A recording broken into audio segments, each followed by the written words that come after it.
আমি মোহাম্মদ আলমগীর হোসেন, আমার গ্রাম বাগদা। আমি পেশায় একজন ঠিকাদার।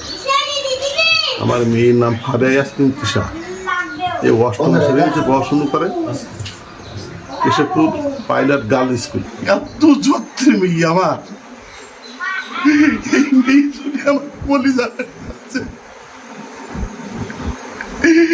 এই মেয়ে ছাড়া আমি কি করে বাদ দেবো। এই মেয়েদের বললাম বাবু কাবু কোনো কিছু আসতে বলে না, কোনো কিছু না। তার মানে আমি নিশ্চিত যে এই ভিডিও করি ওর ব্ল্যাকমেইল করেছে, ব্ল্যাকমেইল করি ওর এই নাম পর্যায়ে নিয়ে গেছে যাতে ও মানে মৃত্যু ও বেঁচে গেছে, আমার এ থেকে বাঁচার কোনো লাইন নেই। অতএব আমাকে মৃত্যুই আমার বরণ করতে হবে, তাছাড়া আমি আর বাঁচতে পারবো না।